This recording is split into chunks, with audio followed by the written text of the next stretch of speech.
Salam sehat. Perkenalkan, nama saya Dr. Gigi Rashid Ghanesa, spesialis penyakit mulut dari bagian ilmu penyakit mulut, Fakultas Kedokteran Gigi, Universitas Mahasaraswati Denpasar. Hari ini, saya akan memberikan materi mengenai kelainan jaringan lunak rongga mulut karena infeksi virus. Pertama-tama, kita harus ketahui dulu, apa sih definisi virus? Virus adalah parasit berukuran mikroskopik yang menginfeksi sel organisme. Virus bersifat obligat, yaitu hanya dapat bereproduksi dalam material hidup dengan menginvasi dan memanfaatkan sel makhluk hidup. Terdapat dua macam virus, yaitu virus DNA dan virus RNA. Contoh dari virus DNA, salah satunya adalah human herpes virus. Sedangkan virus RNA, beberapa contohnya adalah paramyxovirus, Coxsackie virus, HIV, dan COVID-19. Nah, ini adalah perbedaan dari virus DNA dengan virus RNA, di mana virus DNA mengandung DNA dengan virus RNA mengandung RNA sebagai bahan aktif. Genomnya lebih besar pada virus DNA. Pada virus DNA beruntai ganda, sedangkan pada virus RNA beruntai tunggal. Replikasinya pada virus DNA terjadi pada inti sel inang, sedangkan pada virus RNA terjadi pada sitoplasma sel inang. Pertama-tama, saya akan memberikan materi mengenai human herpes virus. Human herpes virus itu ada 8 jenis. Yang bermanifestasi di rongga mulut, HHV1 disebut herpes simplex virus tipe 1 dan 2. HHV2, HHV3 memiliki nama Varicella zoster. HHV4 ada Epstein-Barr virus. HHV5 ada cytomegalovirus. Sedangkan HHV8 nama sarcoma kaposi. Kita masuk pertama kali di human herpes HHV1, yaitu herpes simplex virus, yaitu virus DNA yang berantai ganda yang terdiri dari 70 protein. HSV menyebabkan infeksi akut yang diikuti infeksi laten yang mana virus ada dalam bentuk non-infeksius. Infeksi herpes simplex virus adalah infeksi virus yang sangat sakit, bersifat self-limiting, sering terjadi kekambuhan dengan karakteristik grup bervesikel kecil di atas dasar yang eritematis. Terdapat dua herpes simplex virus, yaitu HSV tipe 1, di mana biasanya mengenai region atas pinggang, sedangkan HSV tipe 2 biasanya terjadi di region bawah pinggang. Ini adalah jalan masuk dari virus HSV, bisa melalui inokulasi atau kulit dan mukosa, inhalasi saluran pernafasan, ingesti melalui saluran orofaring, saluran pencernaan, dan saluran genitourinaris. Ini adalah patogenesis, di mana host dia berkontak dengan virus HSV, sehingga timbullah penyakit primer. Dalam rongga mulut kita bisa menyebutnya gingivostomatitis. Kemudian setelah itu gejala reda dan dia akan laten pada host. Dan saat terjadi reaktivasi akan membentuk penyakit sekunder, yaitu bisa di bibir, di palatal, bisa di gingiva. Ini adalah siklus hidup virus herpes, seperti yang saya sampaikan tadi. Infeksi primer, dia masuk ke dalam tubuh, mengeluarkan gejala, kemudian dia akan laten di ganglion saraf. Dan saat reaktivasi dari ganglion saraf, dia akan turun, kemudian ke epitel menimbulkan gejala kembali. Dan setelah itu dia akan sembuh lagi, akan kembali lagi, dia akan laten. Atau istilahnya kita sebutkan dorman.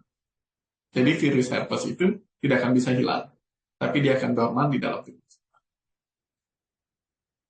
Manifestasi klinisnya untuk primer itu ada PHGS, primary herpes gingivostomatitis. Kemudian recurrent infectionnya ada RIOH, recurrent intraoral herpes, kemudian ada herpes labialis, ada juga herpes associated erythema multiforme. Nah, pertama kita masuk ke PHGS. PHGS ini terdapat pembesaran gingiva warna kemerahan, multiple ulcer dengan bentuk bulat ukuran lebih dari 3 mili, warna keputihan, tepi kemerahan, dan batas jelas. Ini biasanya terjadi pada anak-anak yang berusia di bawah 5 tahun. Tapi bukan berarti orang dewasa pun bisa juga terkena penyakit PHGS. Selanjutnya adalah recurrent intraoral herpes atau kita yang menyebutnya RIOH.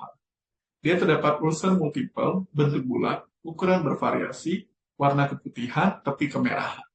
Pada gambar ini, di sini dia karena terdapat ulcer yang begitu banyak, akhirnya terjadi pseudomembran pada lidah. Karena ulcer yang banyak itu membuat lidah tidak bisa mobilitas. Ini adalah gambaran ulcer pada palatum, di mana terdapat ulcer kecil-kecil bergerombol, dan bentuknya tidak beraturan dikarenakan karena ulcer-ulcer ini tergabung. Seperti di sebelah palatum ini, terdapat ulcer yang bergerombol sehingga sangat besar. Selanjutnya, bentuk sekunder herpes labialis. Pada gambar yang sebelah kiri, terdapat vesikel multiple ukuran 2 mili, bergerombol berisi eksudat. Sedangkan pada gambar yang sebelah kanan, ini vesikel-vesikelnya sudah pecah, sehingga membentuk ulcer atau ruptur, kita sebutkan. Dia single, warna kekuningan, berisi eksudat, area sekitar terdapat kusta berwarna coklat kehitaman, karena sudah ruptur. Ini adalah herpes labialis. Selanjutnya ada herpes associated erythema multiforme. Kenapa disebut associated erythema multiforme? Karena bentukannya seperti erythema multiforme. Pada gambar kasus ini, di sebelah kiri terdapat desquamasi, berwarna kekuningan, sedangkan pada ini terdapat juga eksudat di mulutnya. Biasanya, penyebab dari herpes associated erythema multiforme adalah virus herpes yang menyebabkan reaksi hipersensitivitas pada mulut pasien. Jadi, saat virus di dalam tubuh menginfeksi, jika pada herpes associated erythema multiforme, virus-virus yang sudah mati, mau sel-sel yang mati, itu akan menimbulkan reaksi hipersensitivitas. Apa sih bedanya dengan erythema multiforme biasa? Biasanya akan terdapat perbedaan pada warna. Jika pada erythema multiforme, virus akan berwarna kehitaman karena darah, sedangkan pada herpes associated erythema multiforme, biasanya warnanya akan kekuningan karena terdapat cairan eksudat. Berikut beberapa manifestasi virus herpes di ekstraoral, di mana di gambar sebelah kiri itu terdapat di ulcer atau borok di vagina, kemudian pada sebelah kanan ini terdapat pada ujung jari, biasa kita menyebutnya herpetic whitlock. Faktor yang menyebabkan reaktivasi, perubahan kondisi imunitas karena perubahan cuaca, dingin, kemudian paparan sinar matahari yang terlalu berlebihan, kemudian yang kedua adalah stres emosional, kemudian ada juga trauma, ada pula kehamilan, kemudian menstruasi, atau pada kasus-kasus imunosupresi, misalkan pada pasien-pasien yang mengalami gangguan sistem imun. Nah, penegakan diagnosisnya, untuk subjektifnya, kita akan tanyakan dulu, ada nggak sih kontak dengan penderita lain? Kemudian gejalanya, ada demam, sakit kepala, malaise, nausea, vomiting, rasa sakit di rongga mulut, rasa sakit saat nalan-nalan, dan ada limfadenopati. Nah, pada pemeriksaan objektifnya, intraoralnya, kita lihat lokasinya. Di palatum burung, atas gingiva, dorsum lidah, ekstraoral lokasi sekitar bibir, kulit, dan genital. Bentuknya berupa vesikel kecil dengan dinding yang tipis. Karena itulah, pada rongga mulut, jika vesikel-vesikel di rongga mulut itu akan lebih cepat ruptur dan kemudian meninggalkan ulcer. Karena mukosa itu sangat tipis dan bergerak. Pemeriksaan penunjang untuk herpes, ada pemeriksaan darah lengkap, zat tes, kita melakukan scraping, kultur virus, kemudian pemeriksaan antibodi, IgM dan IgG herpes simplex. Beberapa diagnosis bandingnya, ada recurrent acute stomatitis, ada herpes zoster, ada erythema multiforme. Kemudian, kita lanjut ke virus yang kedua, varicella zoster. Primernya, varicella atau chickenpox, sedangkan bentuk sekundernya herpes zoster. Patogenesisnya hampir sama dengan herpes simplex virus karena sama-sama human herpes virus. Ini adalah beberapa gambaran herpes zoster di mana mereka memiliki ciri khas terjadi di satu sisi atau unilateral, seperti di gambar kiri, di gambar tengah, ataupun di gambar kanan. Ulcer-ulcernya terbentuk satu sisi. Penegakan diagnosisnya, gambaran klinis penyebaran lesi biasanya unilateral dan mengelompok. Bukan berarti gambaran lesi itu tidak bisa terdapat di dua sisi. Akan tetapi kenapa sih pada zoster biasanya unilateral? Karena dia terdapat pada ganglion saraf yang sama. Seperti itu. Kemudian pemeriksaan penunjang bisa dengan whole infected cell ELISA, fluorescent antibody, bisa juga dengan PCR varicella zoster virus. Selanjutnya kita ke Epstein-Barr virus. Beberapa penyakit yang disebabkannya ada infeksi mononucleosis, oral helicobacter, limfoma, karsinoma nasofaring, di mana penularannya bisa dari sekret orofaring dan saliva. Penularannya sering dijumpai pada saat berciuman. Karena itu, terkadang penyakit Epstein-Barr virus ini disebut kissing disease. Ini adalah gambaran klinis dan gambaran mikroskopis. Biasanya terjadi pada daerah palatum. Terdapat peteki-peteki merah, terdapat erosi, seperti itu. Ini adalah gambaran mikroskopisnya. Nah, beberapa gejalanya ada sakit pada tenggorokan, demam, fotofobia atau bereaksi pada cahaya, mual, pusing, anoreksia, diare, mialgia, dan parestesi. Pemeriksaan penunjangnya sama, pemeriksaan darah lengkap, tes, kultur virus, kemudian ada juga pemeriksaan antibody, IgM dan IgG. Berikutnya kita masuk ke sitomegalovirus. Biasanya pada ibu-ibu hamil, di mana bayi itu bisa juga mengalami terinfeksi CMV karena dari plasenta. Penularan juga bisa terjadi pada melalui saliva, transfusi darah, hubungan seksual, dan transplantasi organ. Biasanya paling rentan itu pada ibu hamil. Karena itulah biasanya sebelum memulai proses kehamilan, ibu hamil akan dilakukan vaksinasi TOX. Ini adalah gambaran klinis. Terdapat ulcer dengan kedalaman kurang lebih 1 mili, dengan tepi terdapat indurasi. Dia sangat dalam dan besar. Kemudian ini adalah gambaran mikroskopisnya. Bentukannya seperti mata burung hantu, kan itulah sering disebut owl's eye.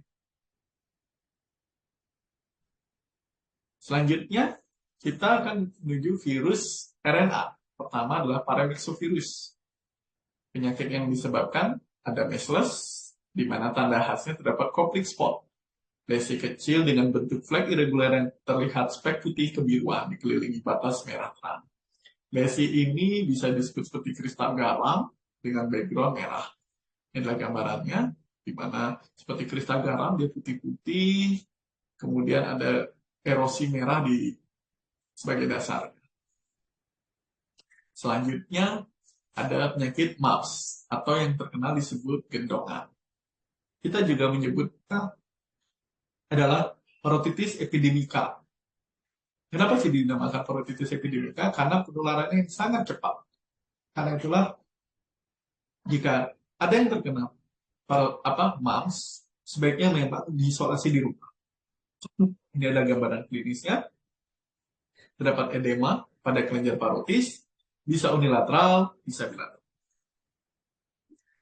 Prognosisnya, measles dan MAPS bersifat self-limiting dengan periode klinis selama 2 minggu.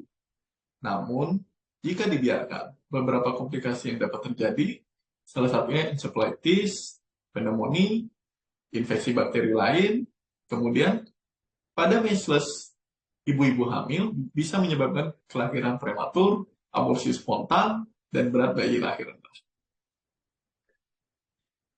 Virus berikutnya adalah Coxsackie virus, di mana penyakit yang bisa terjadi ada Hepamina, ada hand foot mouth disease atau HFMD, di mana penularannya bisa dari saliva, droplet udara, kontaminasi oral fekal. Penegakan diagnosis Hepamina diantaranya adalah demam, radang tenggorokan, sakit kepala, nyeri leher, pembengkakan kelenjar limfer, kesulitan pada menahan. Ini adalah gambaran klinis, biasanya pada Hepamina terdapat ulcer-ulcer di daerah palatum, seperti itu. Kemudian kita melanjut ke penegakan diagnosis HFMD. di mana gejala klinisnya hampir sama dengan herpangina tadi. Terdapat demam, radang tenggorokan, sakit kepala, nyeri leher, pembengkangan jalan limfe, kesulitan menelan, di mana gambaran klinisnya yang membedakan dengan herpangina terdapat ulcer ataupun vesikel di tangan, di kaki, dan di rongga mulut. Berikutnya kita akan masuk ke virus HIV, di mana virus HIV ini tentu sudah kita ketahui. Virus HIV sendiri memiliki envelope, kemudian terdapat RNA HIV, terdapat enzim, dan terdapat kapsul-kapsul yang melindungi inti, kemudian terdapat HIV glycoprotein yang bertugas menempel. Human immunodeficiency virus pertama kali diperkirakan awal abad 20. Pertama kali ditemukan tahun 1981 di Amerika, disebut GRID, Gay-Related Immune Deficiency. Akan tetapi, hal ini sekarang sudah tidak relevan karena HIV bisa menyerang siapapun. Kemudian, pada tahun 83, ditentukan bahwa virus penyebabnya disebut HIV.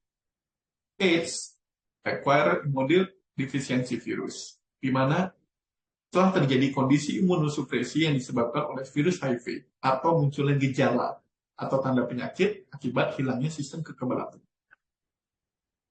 Menurut WHO, pada tahun 2021, 45,1 juta orang hidup dengan HIV.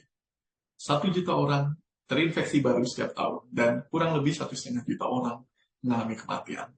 Di negara kita, Indonesia, pertama kali HIV ini ditemukan di Bali tahun 1987.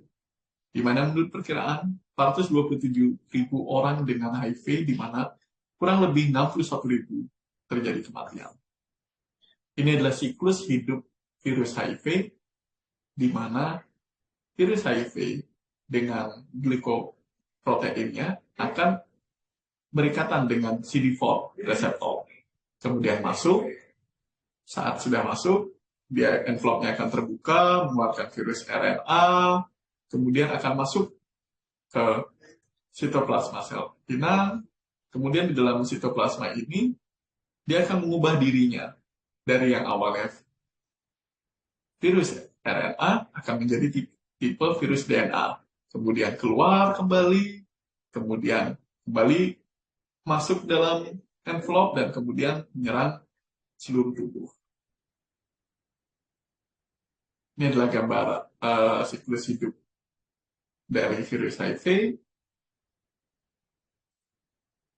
Masa inkubasi terbentuk antibodi antara 1-3 bulan, sedangkan masa inkubasi hingga menimbulkan gejala biasanya di atas 1 tahun sampai 15 tahun. Inilah yang disebut Windows period. Nah, stadium perkembangan HIV, stadium pertama dimulai dari masuknya virus HIV dalam tubuh, diikuti dengan perubahan serologis, yaitu antibodi dari negatif menjadi positif, biasanya membutuhkan waktu 1-3 bulan, atau bahkan bisa juga sampai 6 bulan. Kemudian stadium kedua itu masih asimptomatik, dalam organ terdapat virus HIV, tetapi tubuh tidak menunjukkan gejala. Akan tetapi cairan tubuhnya sudah dapat menekan HIV pada orang lain. Kemudian pada stadium ketiga terjadi pembesaran kelenjar limfe yang menetap dan merata berlangsung lebih dari 1 bulan. Dan stadium keempat, AIDS, yaitu keadaan yang disebut dengan infeksi oportunistik, penurunan berat badan, dan munculnya infeksi sekunder.